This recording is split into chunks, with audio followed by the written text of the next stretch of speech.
Bonjour et bienvenue dans les réalisations de Fachi, une émission au cœur des actions et réalisations du chef de l'État, Félix-Antoine Tshisekedi Tshilombo, concrétisée dans toute la République démocratique du Congo par différentes initiatives privées et publiques.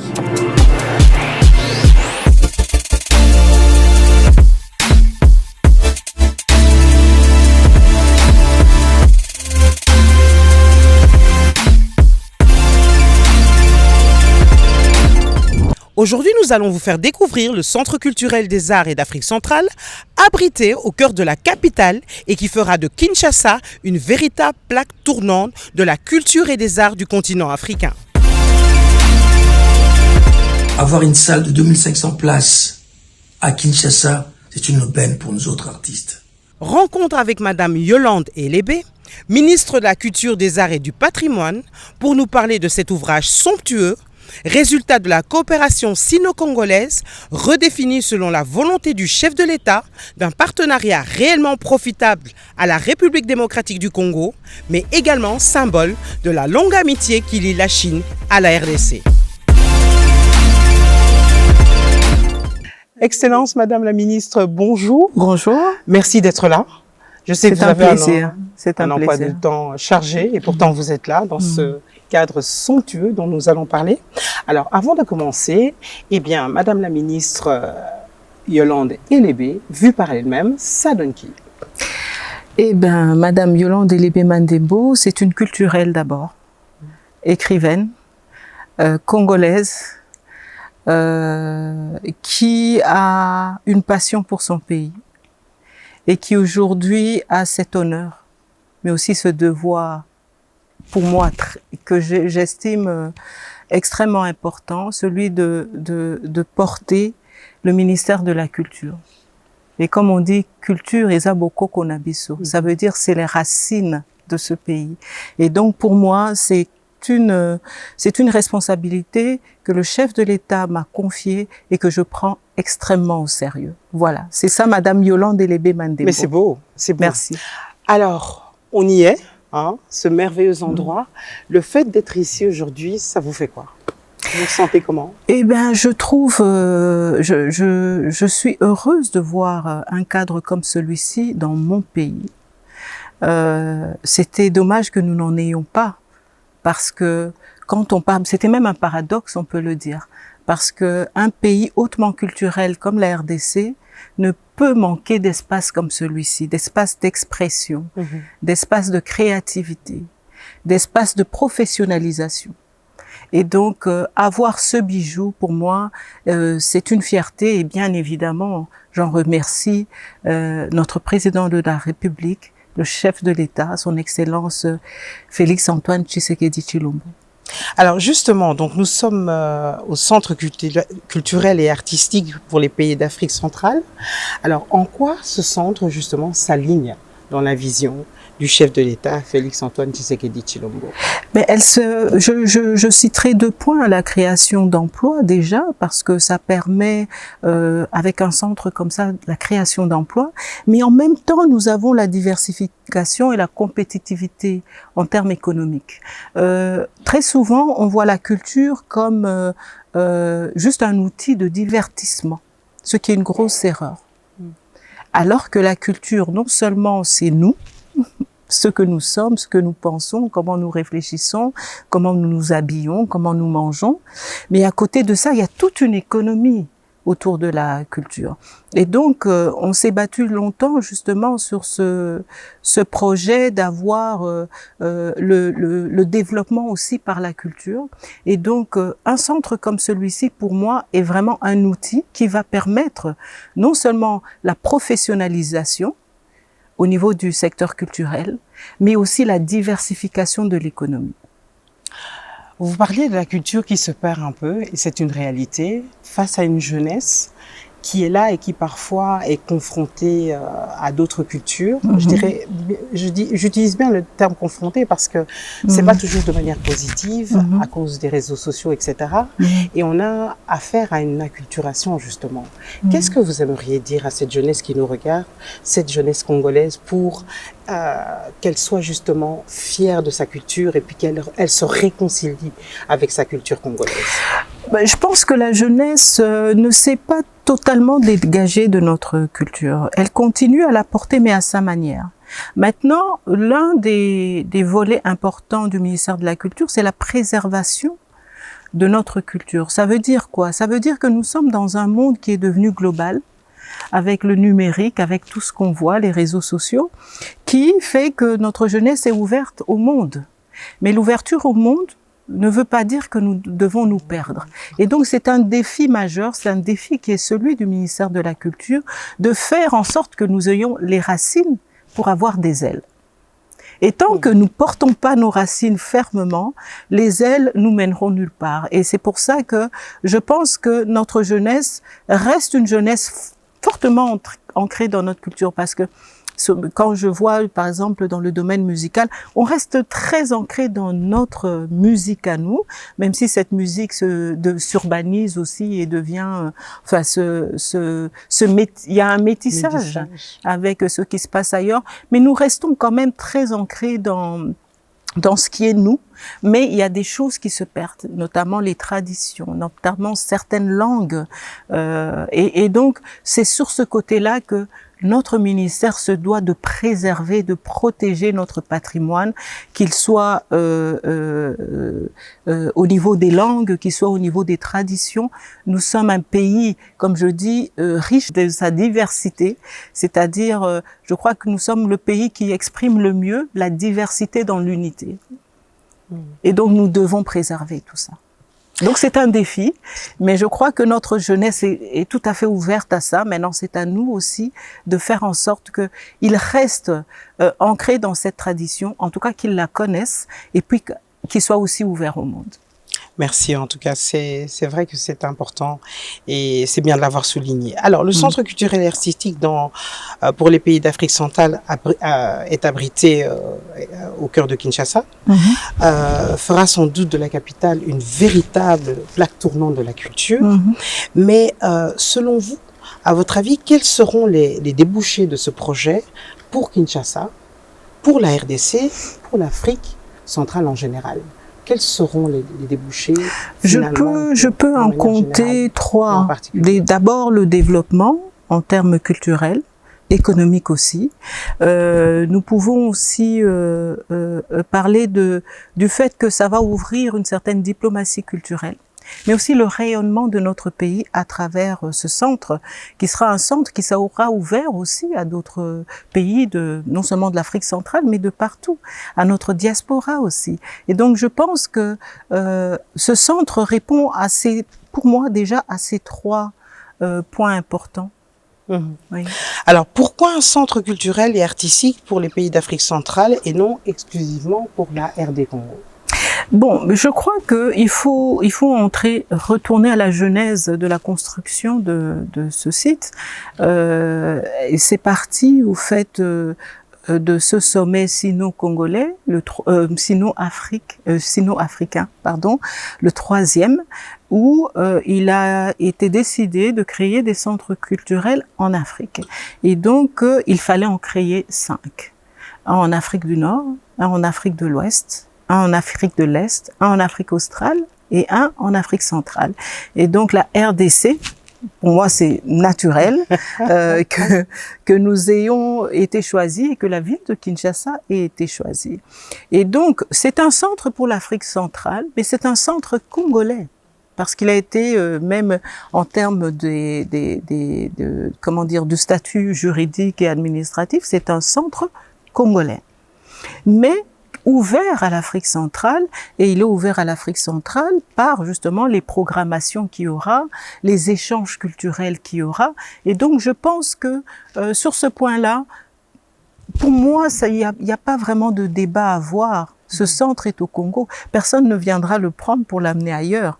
Il est chez nous. Mais c'est à nous aussi d'avoir, comme nous l'avons toujours eu, cette ouverture vers la sous-région et vers le monde. Alors, au niveau de l'architecture, on voit que les normes ont bien été respectées et il y a vraiment cette mixité, ce mélange harmonieux entre les deux styles, Chine et RDC. Un mot peut-être par rapport à ça? Oui, mais c'est surtout le style congolais et c'est ça que je trouve magnifique. J'aime les couleurs qui sont les couleurs de la terre. Et donc, pour ça, je pense que c'est vraiment un joyau qui nous est offert et pour lequel nous devons vraiment faire en sorte que ce joyau soit préservé, mais aussi que ça devienne un exemple. Un exemple dans le sens où nous sommes appelés à avoir des centres culturels dans d'autres provinces, au niveau de la RDC, qui ne seront peut-être pas aussi grands que celui-ci, mais en tout cas, le modèle de gestion ou économique et même architectural de ce centre est pour moi un modèle que nous pouvons peut-être voir de quelle manière le faire aussi dans les provinces et autres. Et donc, moi, je suis extrêmement fière de voir ce bijou et nous devons en prendre soin et faire en sorte que même au niveau de tout ce qui concerne la gestion d'autres centres, c'est au fait pour moi, quelque part, par ce centre, nous allons donner l'exemple au reste. Par rapport à la manière de gérer un centre, par rapport à la manière de gérer les partenariats publics-privés, parce que nous sommes appelés à aller aussi vers ça.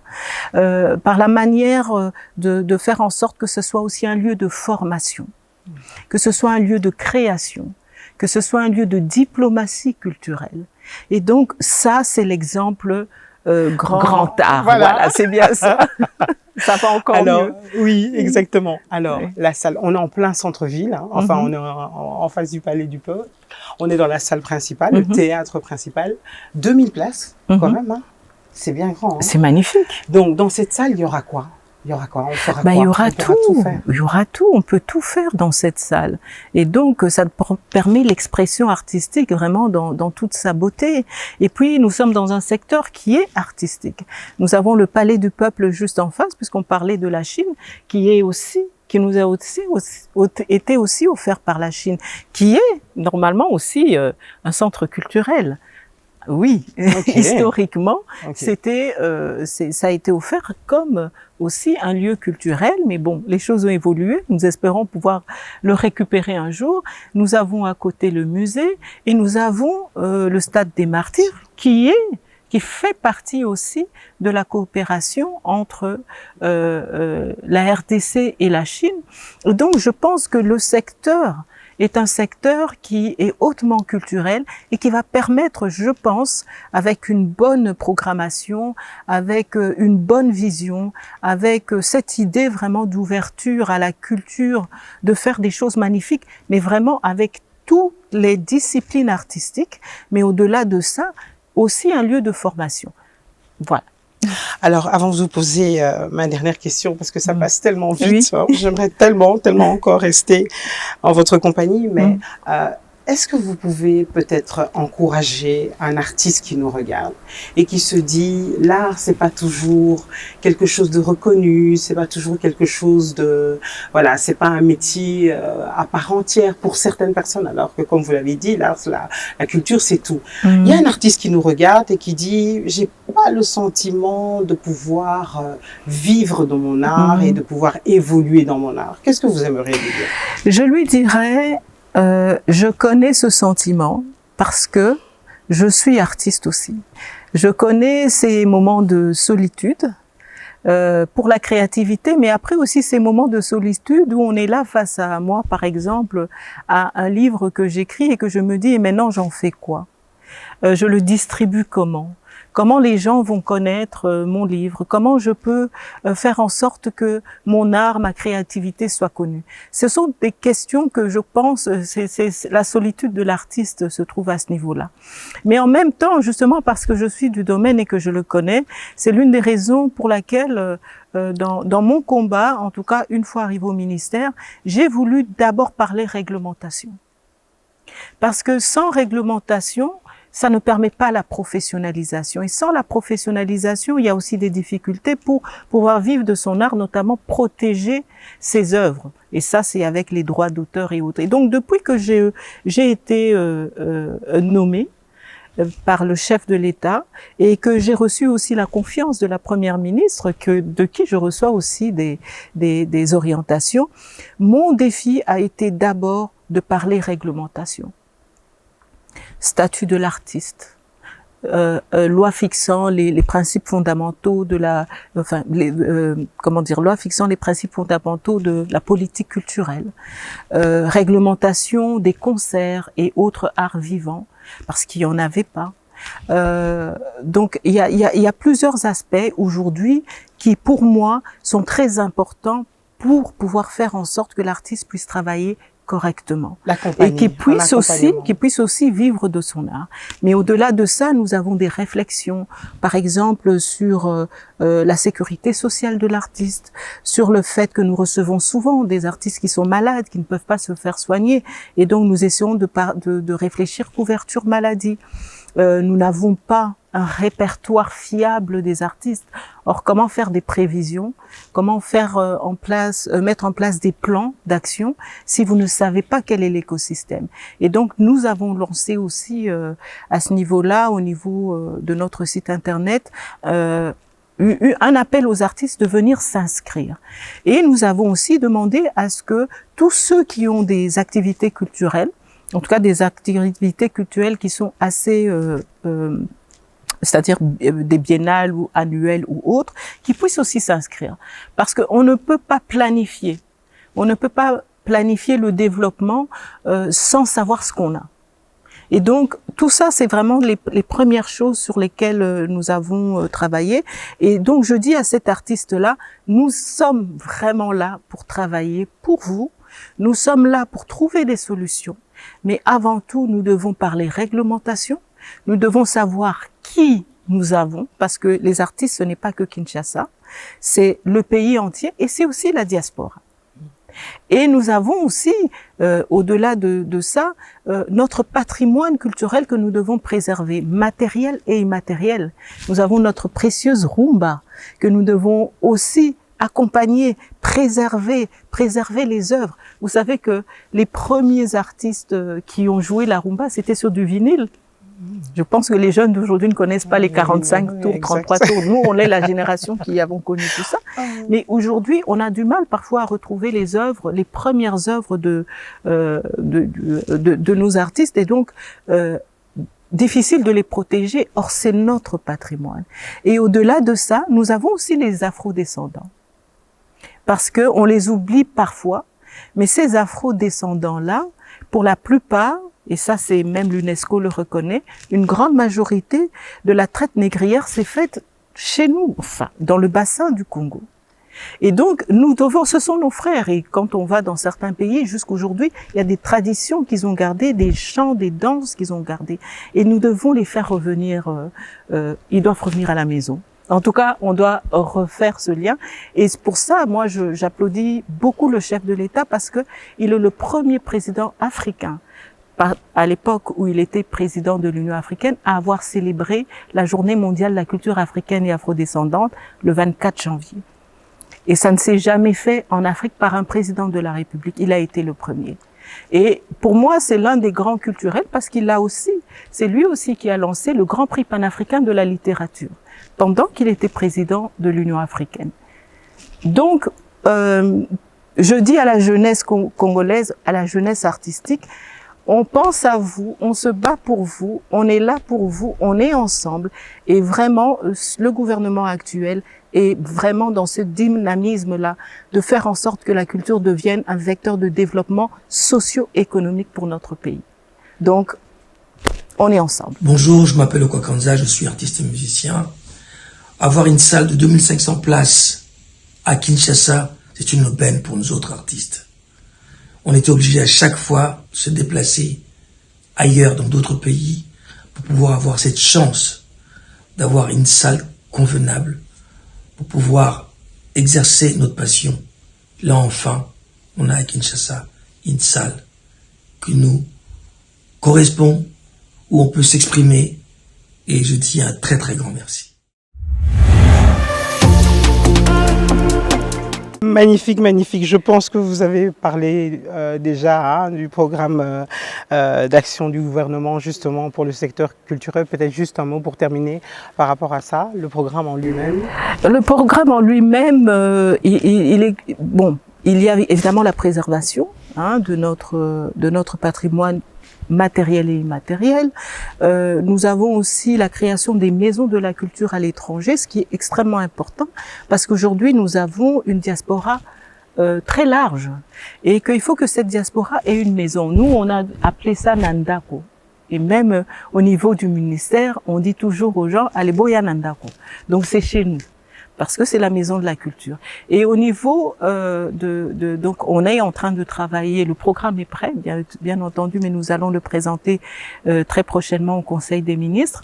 Ce programme sur ce qui concerne les maisons de la culture à l'étranger. Et nous voulons que ce soit vraiment le lieu où tout Congolais se retrouve chez lui, où les mamans peuvent venir pour apprendre aux filles à cuisiner le pondu. Où vous voyez ce que je veux dire, où les jeunes peuvent venir apprendre les langues nationales, où nous pouvons apprendre les danses nationales, où les jeunes peuvent apprendre à jouer du tam-tam comme chez nous, que ce soit vraiment un lieu où le Congolais de la diaspora vient pour se retrouver à la maison. Mais au-delà de ça, c'est aussi que nous puissions au niveau de l'étranger, de faire aussi en sorte que l'image du Congolais soit celle que nous pensons qui devrait être, c'est-à-dire ce que nous sommes, un peuple accueillant, un peuple aimant, un peuple riche en histoire et très fier de ce qu'il est. Et tout ça, nous devons le sortir, et ça dans toute notre créativité. Parce qu'il y a la musique, c'est vrai, mais il y a les arts plastiques, mais il y a nos arts culinaires, il y a la mode. Moi, j'adore, je m'habille que mes vestes ne sont faites que, j'ai de la chance, j'ai tous les stylistes qui viennent avec des vestes, des trucs, parce qu'ils savent que j'aime ça. Vous habillez made in Congo. Je m'habille made in Congo. Et donc, on est tellement riche culturellement que c'est aussi quelque chose que nous devons mettre en avant. Et ensuite, je vais terminer là. Là, je parle beaucoup.